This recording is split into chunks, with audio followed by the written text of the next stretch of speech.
جموں و Kashmir joint action committee کی طرف سے جو احتجاج کی کال ہے اس میں اب بہت تھوڑا ٹائم رہ گیا ہے۔ 29 ستمبر کو انہوں نے دو ٹوک انداز میں کہا ہے کہ جب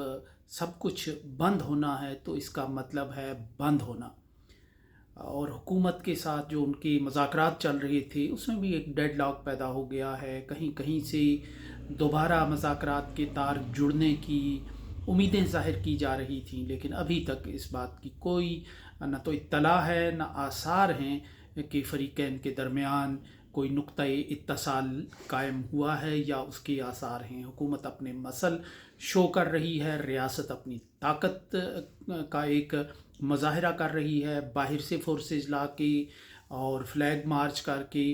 اور ایک روب و دبدبے کی سی کیفیت ہے۔ نوٹیفیکیشنز کے ذریعے قانون کا سہارا لیا جا رہا ہے اس تحریک کو کنٹین کرنے کے لیے، اس کو روکنے کے لیے، اور جبکہ عوامی جو ایکشن کمیٹی ہے وہ مقبولیت کے اور حالات کی ایک لہر پر سوار ہے۔ اس کی قیادت اور اس کی قیادت کو ماسز کے اندر سے غیر معمولی پذیرائی حاصل ہو رہی ہے۔ یوں لگتا ہے کہ آزاد کشمیر کی سوسائٹی دوسری بار ایک بہت بڑے اور منفرد قسم کے ایک چیلنج کا سامنا کر رہی ہے۔ ایک تو 50s کے زمانے کا ہسٹری سے ہی ہمیں اندازہ ہوتا ہے کہ جو پنچ بیلٹ میں سدن تحریک شروع ہوئی تھی سردار محمد ابراہیم خان صاحب کی قیادت میں، لیکن وہ چونکہ ایک مخصوص قبیلے تک تھی اور ایک مخصوص علاقے تک تھی تو اس کو طاقت کے ذریعے پھر کچل دیا گیا تھا۔ اور پھر اس کے بعد سردار محمد ابراہیم خان صاحب نے خود ہمیں ایک انٹرویو میں یہ بات بتائی تھی، غالباً 94 میں، کہ پھر ان کے ساتھ حکومت پاکستان کو آ کر، یعنی جو نواب مشتاق گرمانی اس وقت وزیر امور کشمیر تھے، انہیں راولا کوٹ میں پبلک کے سامنے، یعنی پبلک اتنی بپھری ہوئی تھی اس کے سامنے پھر ایک معاہدہ کرنا پڑا تھا۔ تو یہ تو ایک اس دور کی بات ہے، لیکن آج جو آزاد کشمیر میں عوامی ایکشن کمیٹی کا جو ایجنڈا ہے، جو اس کے مطالبات ہیں، وہ آزاد کشمیر کے ہر نوجوان کا کیل سے بھمبر تک اس کی دل کی آواز بن کر رہ گیا ہے۔ شاید یہ کچھ حالات کا اثر ہے، کچھ حکومتی پالیسیز کا اثر ہے، کچھ ریاستی پالیسیز کا اثر ہے، کچھ اس سوسائٹی اور اس سسٹم کے اندر تنہا ہو جانے، دیوار سے لگ جانے کا ایک خوف ہے یا ایک ری ایکشن ہے کہ آج جو عوامی ایکشن کمیٹی ہے اس کی مطالبات عوام کے پسندیدہ مطالبات بن کر رہ گئے ہیں۔ اور مجھے یہ کہنے میں کوئی باک نہیں ہے ایک سیاسیات کے طالب علم کے طور پہ کہ یہ جس ڈگر پہ چل پڑی ہے ایکشن کمیٹی کی تحریک، یہ 50s کی جو سدن تحریک تھی، جو پنچ کی تحریک تھی، یہ اس سے مماثل ہے۔ اس کے درمیان میں بہت سے ایسے مواقع آتے ہیں، طلبہ تحریکیں بھی چلیں اور سیاسی تحریکیں بھی چلیں اور بہت سے سیاسی انقلابات بھی آئے۔ 90s میں پھر کشمیر کے حوالے سے یہاں ایک لہر اٹھانے کی کوششیں بھی ہوتی رہیں، لیکن یہ جو آج ہمیں عوام میں ایک سسٹم سے ایک بیزاری اور ایک اینگر نظر آتا ہے، وہ اپنی مثال آپ ہے، وہ بالکل ایک منفرد ہے، اور اس کا موازنہ اور اس کا تقابل جو ہے وہ صرف اسی تحریک سے کیا جا سکتا ہے کہ جو ہم نے دیکھی تو نہیں ہے، لیکن تاریخ کے اوراق میں، تاریخ کے صفحات میں ہمیں اس کی شواہد بھی ملتے ہیں، ہمیں اس کے خد و خال کا بھی اندازہ ہوتا ہے۔ اب جو جوائنٹ ایکشن کمیٹی ہے وہ اپنی پوزیشن پر پوری طرح قائم ہے، اور حکومت اور ریاست اپنے طاقت آزمائی کے رویے پر قائم ہے۔ انہوں نے عوام کو اس تحریک سے دور رکھنے کے لیے، بدزن کرنے کے لیے، وہ روایتی جو گھسے پٹے طریقے ہیں کہ جو پاکستان میں بھی 2-3 سال سے پٹ کر رہ گئے ہیں، وہ استعمال کرنا شروع کیے۔ مثلاً وہ جو سائفر کی کہانی ہے اور غداری کے جو سرٹیفکیٹس ہیں، یہ سارے بانٹنے کے باوجود وہ عام آدمی کو اس تحریک سے، اس عوامی ایکشن کمیٹی کی ایجنڈے سے काट ना सके और कोई रद्द अमल पैदा नहीं कर सके। अवामी एक्शन कमेटी का जो एजेंडा है वो रियलिटी है, ग्राउंड रियलिटी है, और जो बाकी कहानियाँ उन्हें अब आप बयानिया साजी के ज़रिए नई जनरेशन, जो हकीकत में जनरेशन ज़ी के जो ख्वाब हैं वही हमें आज आज़ाद कश्मीर के नौजवान की आंखों में नज़र आ रहे हैं, वही गुस्सा नज़र आ रहा है उनके मुहावरों से, उनके लहजा उद्धान से वही चीज़ें आया हो रही हैं, वही शोले उगलते हुए हमें नज़र आ रहे हैं कि जो हम गिरदोपेश में अभी हाल ही में साउथ एशिया के कई मुआशरों और मकामात पर जो चीज़ हम देख चुके हैं, उसके मुकाबले में रियासत वही फरसुदा बयानिया साजी के तरीके इख्तियार करती है कि जैसे हमने पाकिस्तान में बहुत मिस यूज़ किया। हालिया 2-3 साल की तहरीक में बड़े बड़े टावरिंग किस्म की शख्सियात थी, दानिश्वर थे, पढ़ने वाले थे, अदीब थे, स्कॉलर थे, मौलवी थे, जो भी माशरे का कोई क्रेडिबल तबका था, जिसकी 10-15 फॉलोअर्स थे, जिसकी थोड़ी बहुत सोसाइटी में कबूलियत थी, उसको बेरहमी से इस्तेमाल किया गया। लेकिन जो यंग जनरेशन है वो चूँकि ग्राउंड रियलिटीज़ की बुनियाद पर अपने दौर के हिसाब से चीज़ों को परखती और देखती और सोचती है, सो उस पर उसका कोई असर नहीं हुआ। यही उस साइफ़र का हाल हुआ। वहाँ तो और जो गद्दारी और भारतीय फंडिंग और दूसरे कनेक्शंस की जो बात की गई, उसका भी वही असर होता हुआ नज़र आता है। 1% भी हमें उसका कोई ग्राउंड पे कोई दुरुस्त और ठीक उसका असर जो है होता हुआ नज़र नहीं आता। अब जो जॉइंट अवामी एक्शन कमेटी है उसके एजेंडे की अगर बात की जाए तो वो एजेंडा जो है वो आज़ाद कश्मीर के इस 78 साला इस पूरे ढांचे को, इस गवर्नेंस का जो स्टाइल है, जो सोसाइटी में नॉर्म्स हैं पॉलिटिकल, जो एक सोसाइटी का एक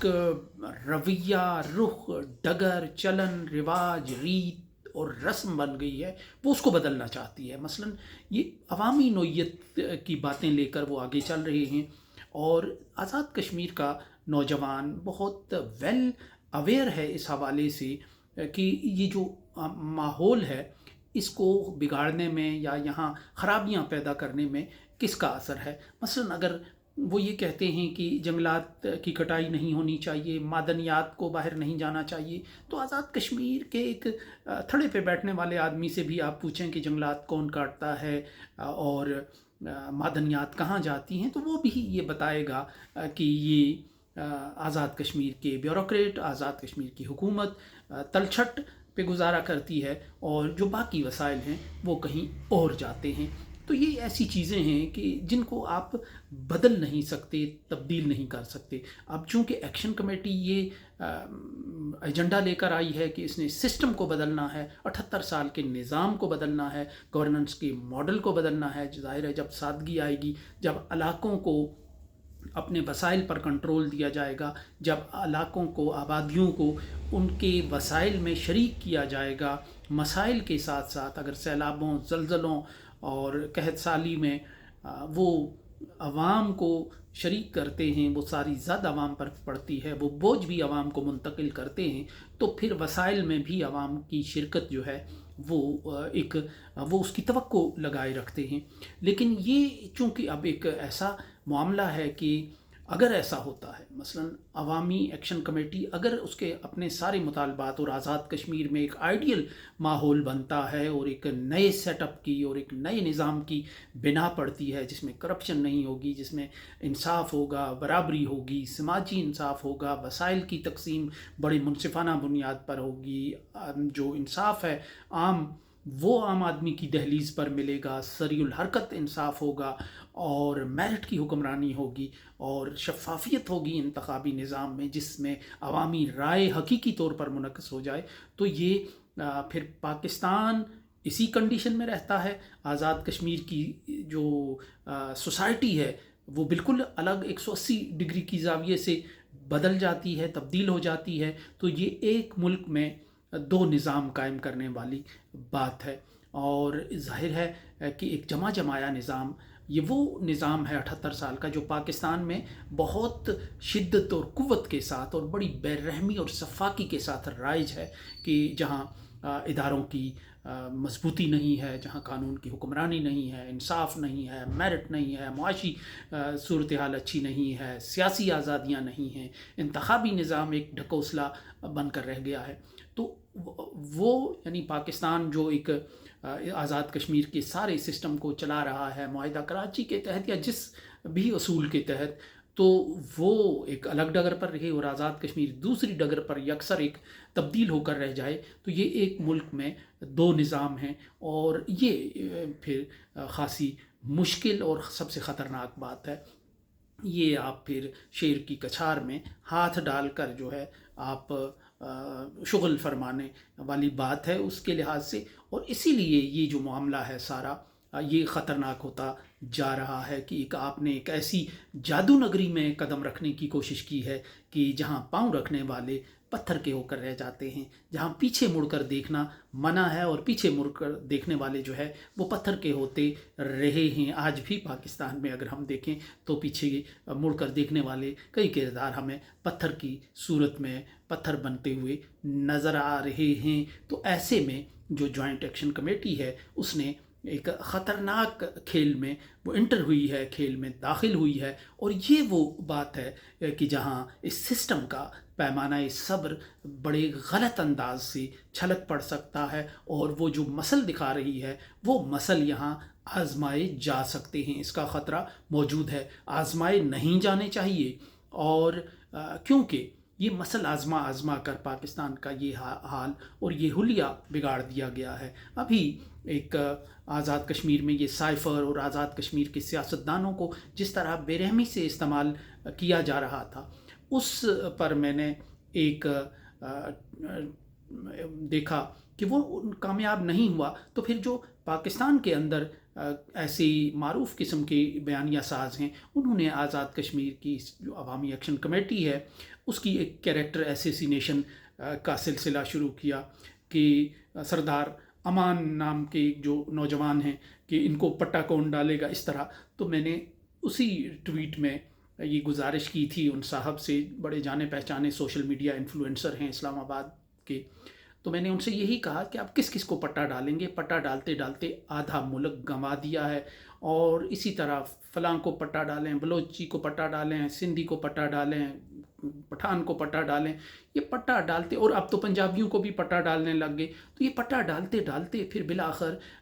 10-1 लाख लोग बाकी रह जाएंगे कि जो मुहब्बे वतन भी कहलाएंगे और जिनको पट्टा डालने की ज़रूरत नहीं होगी। जब ये वो प्रैक्टिसेस हैं जो पाकिस्तान करता चला आया है, ये रियासत करती चली आई है, लेकिन इससे मसला हल नहीं हुआ। लेकिन अब चूँकि आपने एक बिल्कुल वही है कि एक मफादात पर मबनी एक निज़ाम को चैलेंज कर रहे हैं और आप एक ऐसा रोल मॉडल देना चाहते हैं कि जिसके असरात फिर पूरे मुल्क पर मुरतब होंगे, तो ये आप किसी के पैरों तले से कंबल खींचने वाली बात कर रहे हैं। और यूं ये सारा खेल इस लिहाज से ख़तरनाक होता जा रहा है। और ये जो लेकिन आज़ाद कश्मीर में जो एक बेदारी की हमें लहर नज़र आ रही है वो इस अंदाज से है कि खाई गला में अगर हम देखें तो वहाँ लोग बड़े पैमाने पर निकल कर एहतजाज कर रहे थे